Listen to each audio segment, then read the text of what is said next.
मैं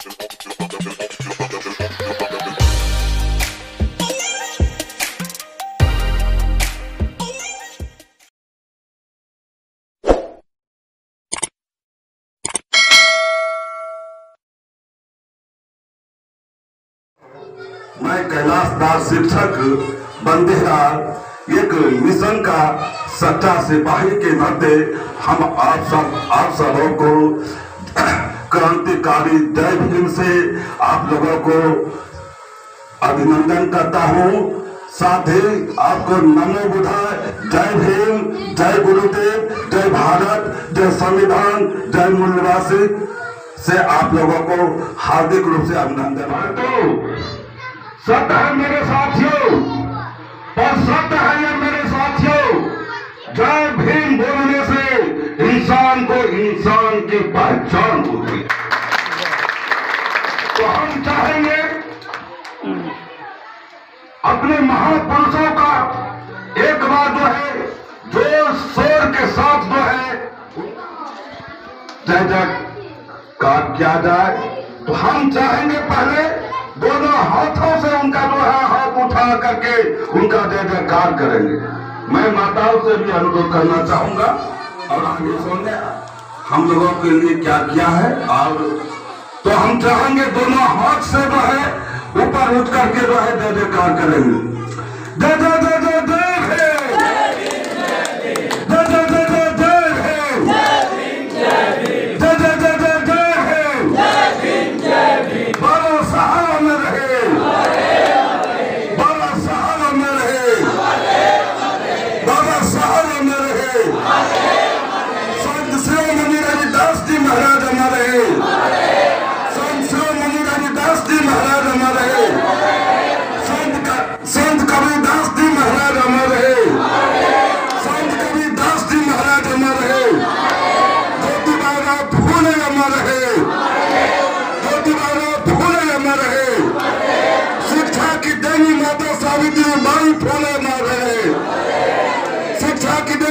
माता सावित्री बाई फूले न रहे, मनवा काशी राम साहब न रहे, मनवा काशी राम साहब न रहे। तमाम धन्यवाद, बहुत बहुत धन्यवाद।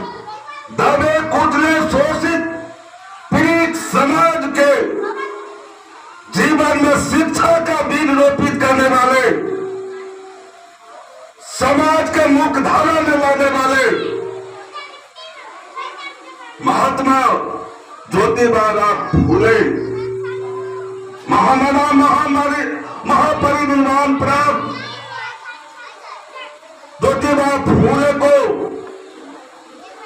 कोटि कोटि नमन करते हुए माता एवं बहनों को, हमारे माता एवं बहनों को प्रतिष्ठा दिलाने वाले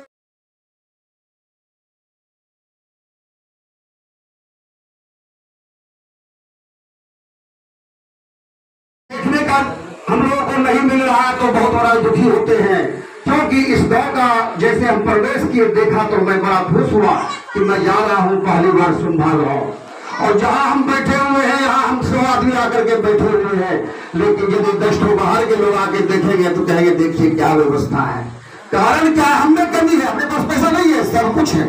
यदि 5 रुपया में कमाते हैं तो है भाई, लेकिन हमें भी संगठन नहीं है। तो कहने का मतलब है कि कहने के लिए हमारे साथी लोग बहुत कुछ कहेंगे पीछे वाली बात की, हाँ हमारे बुजुर्गों के साथ ये हुआ वो हुआ, ठीक है हुआ, अब तो नहीं पे करने वाला है। क्योंकि हम लोग पढ़ लिख करके आगे बढ़ रहे हैं, बढ़ने की काम करेंगे। ये कौन करवा रहा है? हमारे गांव के लोग करवा रहे हैं, हमारे भाई करवा रहे हैं, हम करवा रहे हैं। क्योंकि हम पजामा कुर्ता पहन के आगे निकल गए, आपको पीछे छोड़ दिए। हमने आपको शिक्षा के बारे में नहीं बताए, हमने आगे बढ़ाने के बारे में नहीं बता रहे हैं। इसलिए करके ऐसा हो रहा है कि कोई भाई को कुछ है अच्छा, कुछ किसी भाई को कोई खराब। तो ऐसा नहीं होना चाहिए। मेरा यही कहना है कि सभी आदमी सबसे पहले शिक्षा के ऊपर ध्यान दीजिए और किसी से ना लड़िए ना झगड़िए। लड़ने झगड़ने की बात नहीं होनी चाहिए। क्योंकि थाना में यदि आप जाते हैं तो आपका भी पैसा लेता है और लड़ने वाले का और लड़ाने वाले का भी। तो केस थाना में नहीं जाना चाहिए और यहाँ जो आज जो पंचायत का गठन होगा, किसी प्रकार का कोई तकलीफ होता है, परेशानी होता है, तो पंचायत अध्यक्ष जो होगा उसको कहा जाए, वो फैसला करेंगे। वो नहीं फैसला करेंगे तो प्रखंड अध्यक्ष है आपका। कहने का मतलब है कि पंचायत अध्यक्ष जो हुआ, एक कहा जाए मुखिया के बराबर में पावर है। प्रखंड अध्यक्ष जो हुआ, एक वीडियो के बराबर में पावर है उनका। और जो जिला अध्यक्ष बनते हैं वो डीएम के बराबर में पावर होते हैं, यदि उनके साथ समझदारी से काम लीजिएगा तो मेरा कहना है कि गांव के अंदर किसी भी प्रकार का कोई परेशानी आवे तो पंचायत अध्यक्ष को आप आवेदन दीजिए। वह यदि आपको ध्यान नहीं देता है तो पुणे जो है तो प्रखंड पंचायत अध्यक्ष के बारे में खिलाफ लेकर के प्रखंड अध्यक्ष को दीजिए। प्रखंड अध्यक्ष संभालेंगे, उससे भी नहीं तो जिला अध्यक्ष संभालेंगे, लेकिन किसी प्रकार का झंझट को थाना में नहीं जाने दीजिए। और मैं यही कहूंगा बार बार कि पढ़ने के ऊपर ज्यादा ध्यान दिया जाए। गांव में एकता रहनी चाहिए। अब किसी से किसी को डर नहीं है, ना किसी से डरना है, ना किसी को डराना है, डरने की बात नहीं है।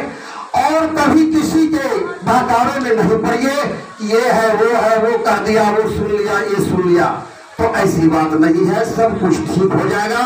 और जब एकता में बना के रखिएगा, तब यदि आपस में एकता नहीं रहेगा तो कहीं कुछ नहीं होगा। हम लोग 50 बार आएंगे, कुछ नहीं होगा, बोल के चले जाएंगे, फिर आप लोग वही कीजिएगा। लेकिन ये ध्यान में रहना है कि जो पंचायत अध्यक्ष का आज चुनाव होगा, जिसको बुलाया जाएगा, वह आपका जिम्मेदारी लेगा और उनका जिम्मेदारी आप लोग लेंगे। इसी बानी के साथ मैं अपने आप लोगों से बात करके बच्चे को पढ़ाइए। जिस तरह से पजामा कुर्ता पहन के हम बात कर रहे हैं, आपका भी बच्चा आगे चल के कोई पदाधिकारी बनेगा, कोई नेता बनेगा, कुछ बोलने का चेष्टा रखेगा। और ये दिमाग में रखिए